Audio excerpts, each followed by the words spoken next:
Titikaan ko pala kung paano ba sumurat na punano ba titiyan pwede ko mapangkagat warak sa rabon ng punano ang pwede ko maibagaw basta papaghain mo sa letra ng tiri ng lahilaw ng tiri at maarang kung paano ko titikangan ang pagkuyig sa mga letra diri pag maaram anak tula at sukatan katirila sa panggawas ang pasihan ka imo na ako patatama ako ngayon sindi ko ngayon sa diri ko mo di ko pinatasa magpakapigil sa akin kasi tawag batang pambuhan na may pusong bulawanan ako imong pag-aaral mo na nadiri sa mga buwa ko na nakadikkangan mo na itidiretso ko na marayak labot sa negatibong nga komento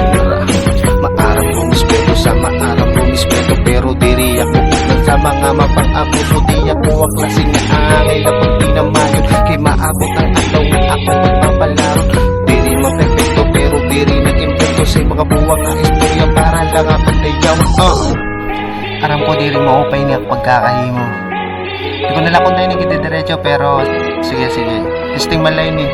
ha.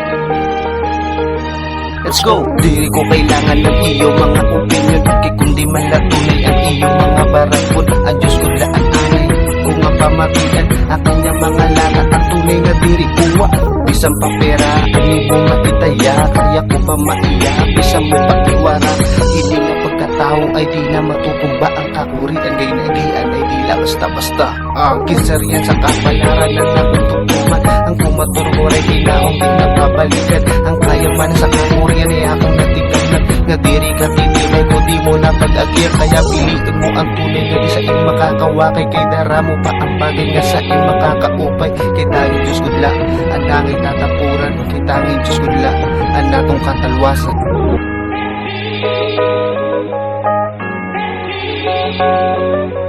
tanging Diyos gudla ang nanging tatapuran kay tanging Diyos gudla ang natong katalwasan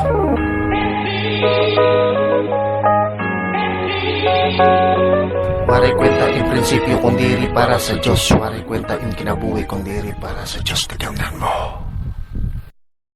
Posting